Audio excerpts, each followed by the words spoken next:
The Joe Rogan Experience. Eddie Bravo, what's happening, cocksucker? What's up? You're a month away from having a kid. You're sitting there like fucking Buddha with no fucking food. Talk to me, cocksucker. I love it. You ready for this, man? Are you ready? You got to be fucking yeah. ready. Don't tell me this Hell shit. yeah. Hell yeah. You got to be ready. Have you We picked a name planned yet? it. Don't Have tell you me picked that a you name? looked at a TV show on Discovery. I want you to tell me you went to your uncle's house and changed some diapers Man, and I've you're been fucking wanting to have a legit. kid for a while, and we tried to. This was planned. This was not an accident. I wanted a kid. I wanted a kid. I'm proud of you. I'm happy for It's you. going to be Thank you very much. a fascinating experience, man. I see what it did for you. I see Yeah. what it did for you. You're a different fucking man. For sure. Changed me as a human being. First, it was the reefer. When you came to me, you said you had the best ice cream sundae in your life the other night with Eddie Bravo. The way you gave it to me, that was beautiful. And then next thing you know, Mrs. Rogan came on the scene. I seen the whole Dude, evolution. I will never forget the day Eddie Bravo got me high. We went and had ice cream sundae, and I had the most massive revelation of my life. I couldn't believe how goddamn good that ice cream sundae tasted. I between me and you, that hot was the fudge, first time you ever straightened up. Before then, you were a fucking ape. You were still bent over. If I threw you a banana, you'd eat the fucking peel. Seriously. That day, after you ate that banana at Dairy Queen, you were back.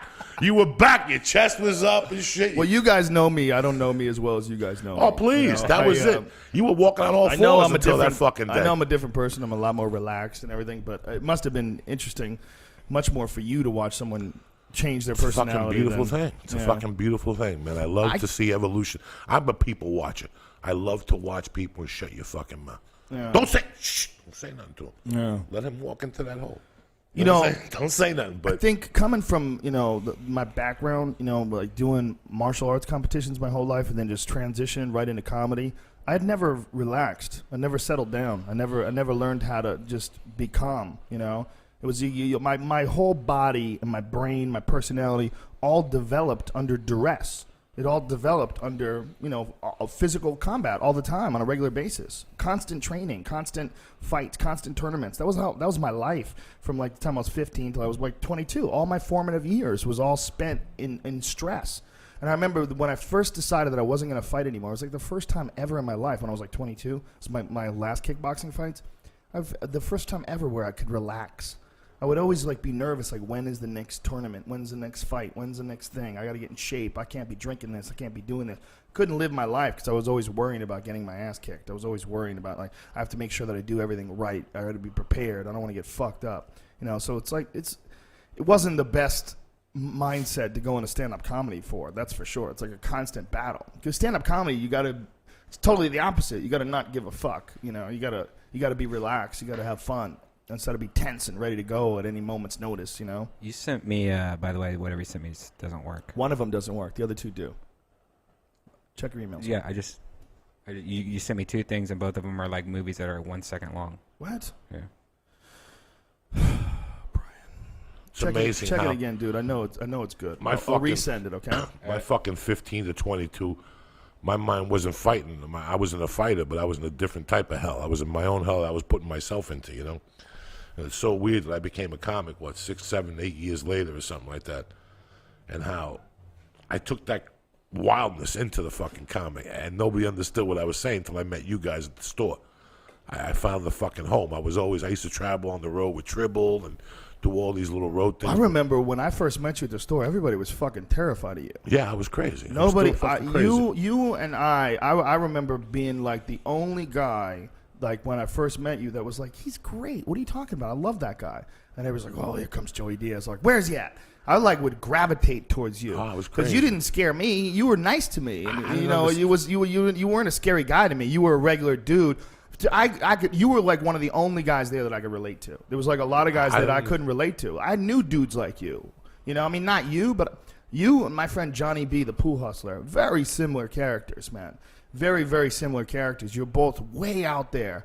You're both not give a fuck guys, and you're both guys that were polarizing. Some people would love you to death, and then everybody, there was a large group of people that for whatever reason they'd be upset at you. I remember having to defend you, even to Dom Herrera. Even Dom Herrera was hating on you for a while. Everybody, and I loved it. I fucking loved it because that's why, it's so weird that this whole surgery thing really taught me about fear.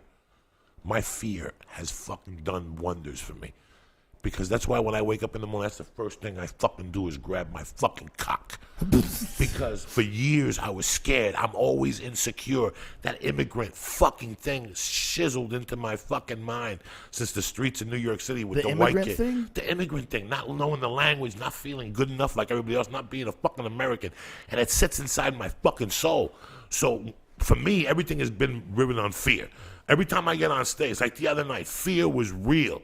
In Chicago, I got on stage in between the reefer and whatever was going on and the lights. I got fearful, man. But you know what? That's normal to be scared.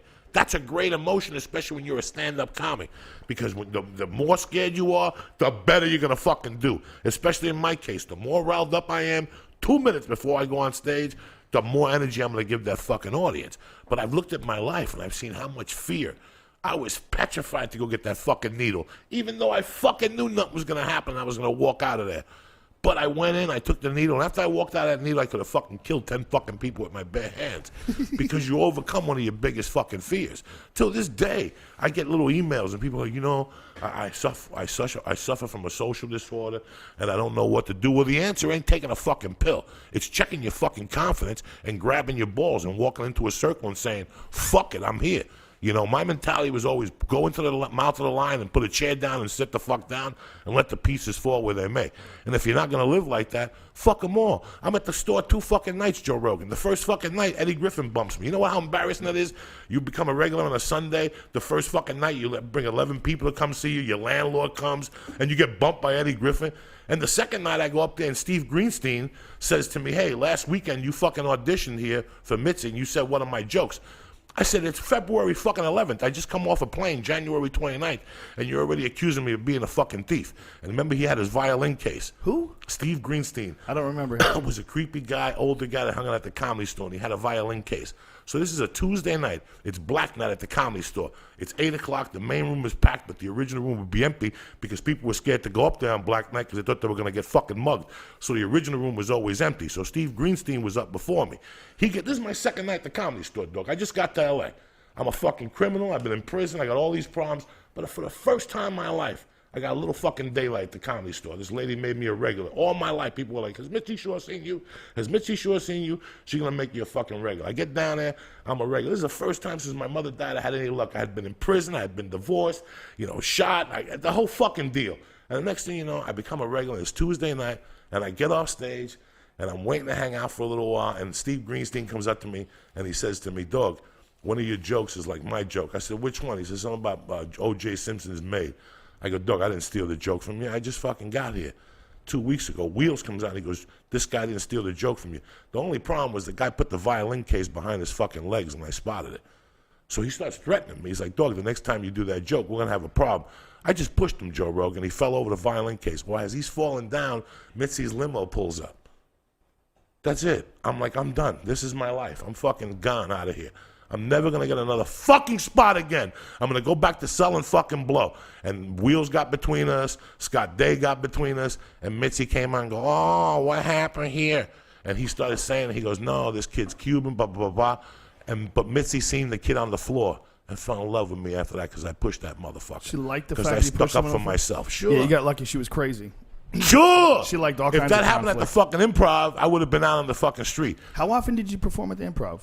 Not for a while. In those days, every week, because the guy, Richard Cooper, loved me, the talent coordinator. Bro, I got to L.A. January 29th. I was a regular at the store February 19th on my birthday. I didn't fuck around this time when I got here. But you couldn't do the Improv if Mitzi found out. But I went to Scott Day and said, dog, Richard Cooper gives me spots.